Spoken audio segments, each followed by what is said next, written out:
Ganito po ang pahayag ng mga taong wala na sa katinoan at desperado. Ito po ang pahayag ni Guanzon. Mayroon daw siyang nakikita eh. Meron siyang napipicture sa mangyayari. Magkakaroon daw ng posibleng tinatawag na onsehan. Onsehan, ibig sabihin, laglagan.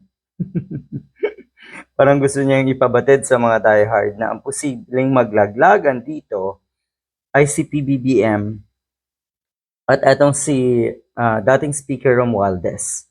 Kasi nga meron daw pahayag si Saldico na sinasabi na marami daw siyang alam.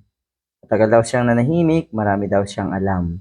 So tingnan natin. Siguro naman sa puntong ito, mas excited ang nasa Malacanang sa pagbabalik ni Zaldico para nga maituwid ang mga maling paratang sa maraming o sa ilan. Kasi sigurado na ang mga sangkot dito ay yung mga nasa paligid din ni Digong.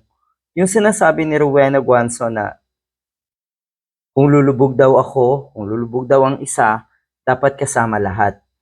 Sa tingin ko, yan ang kaisipan kasi ng sinalihan mong kulto. Onsehan, laglagan, kagatan dito, kagatan doon. Katulad na nangyayari sa inyo ni Topacio, di Gasolito.